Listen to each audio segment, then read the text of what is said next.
Fatality.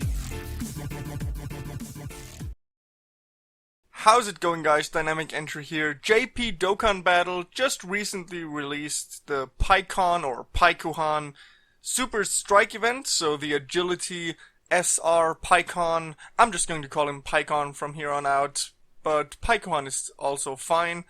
Actually, that's the proper way to pronounce him in the Japanese version, but I'm going to say Pikkon.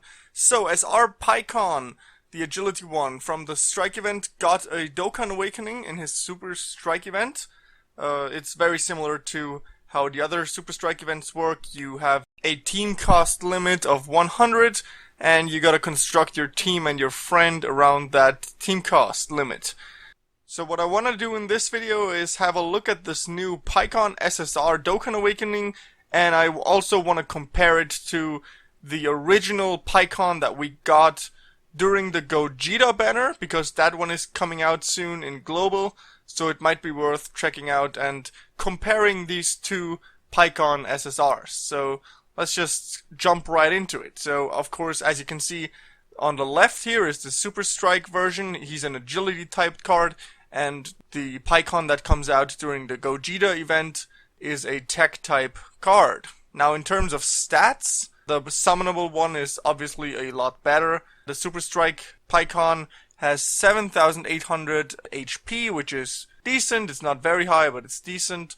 He has 6,600 attack. That's quite low. I really wish it was higher. And 4,000 defense, and as you know, everything above 4,000 defense is totally fine.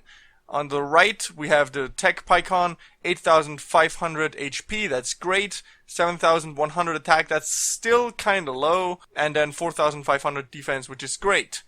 Now, looking at their 12 Key Multipliers, oddly enough, they have the same 125%. That sucks. I really wish at least the summonable one would have a higher 12 Key Multiplier. 125 is shit.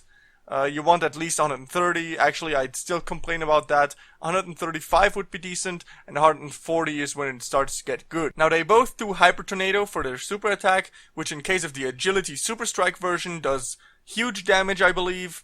But of course, you can raise his super attack to 15, and his special bonus when he goes to 15 is that he gets an additional attack boost, and it also lowers attack. For the TEQ Pikkon, it does, I think it does extreme damage, and it reduces the attack significantly of the enemy. Kinda neat. Well, all Super Strikes have huge damage, but I kinda wish the TEQ one had supreme damage, because that's kind of what you want from a summoned SSR. So now let's have a look at the passive and the links. The passive of the Agility Pikkon is the same that the Strength type Super Saiyan Bardock has, the really old one. Attack up 15% for all your allies, as long as your HP is 50% or more. Now on the one side, boosting all of your allies by a percentage is great, and for a Super Strike card, that's really cool. On the other hand, it's vastly outclassed by cards like TEQ Vegito and the Intelligence Metacooler. It's decent. For your future Super Strike team, it's actually quite good, because you're gonna need a Super Strike team to take down some of the future announced bosses, but other than that, nothing particularly special. Now in terms of passive of the TEQ version, he gets plus 2,500 attack and plus 3 key if you're fighting one boss. So if it's only one enemy, he gets plus 3 key and 2,500 attack up. That's actually quite decent. 2,500 attack is not a lot. I wish it was a bit higher. Plus 3 key, that's pretty cool. You're gonna use him for boss fights, obviously. In your generic rainbow team, it won't be of much use because sometimes you fight more than one enemy. Okay, so let's have a look at their links.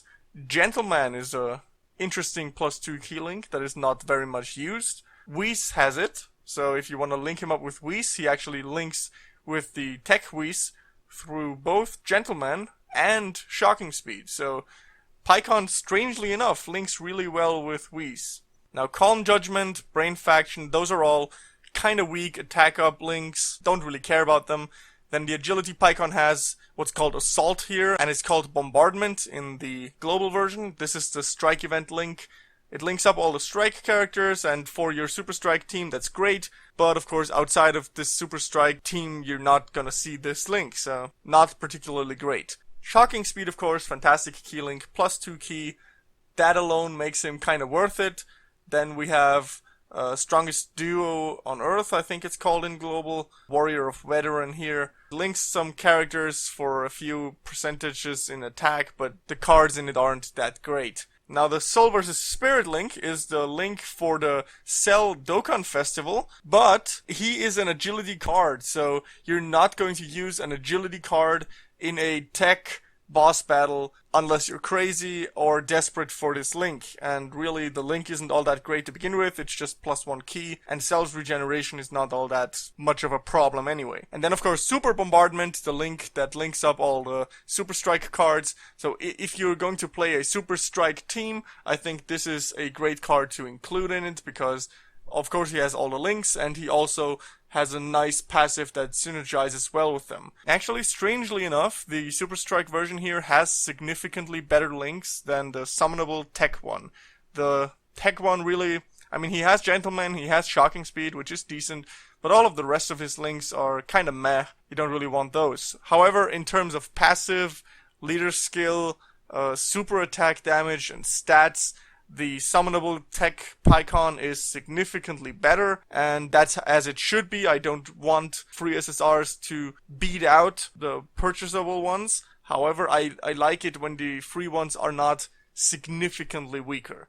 I wish the stats of the Agility Super Strike Pikkon were a bit higher. The attack is really damn low, but that's what we got. One final remark I wanted to make though, I think the TEQ Pikkon has amazing artwork, and I think the Agility Pikkon looks like ass. I don't like the artwork on this at all. I like the effect, like the blue effect behind him is really cool, the speed lines, the electricity, and of course the TEQ Pikkon's fire hyper tornado thing looks awesome.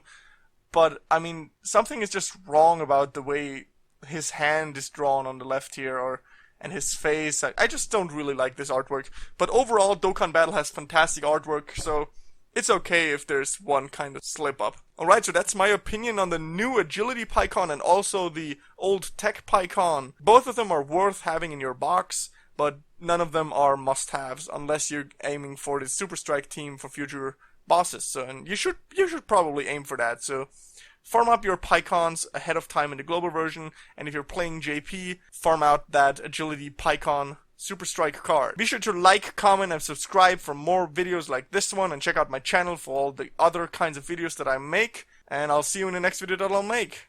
Bye guys.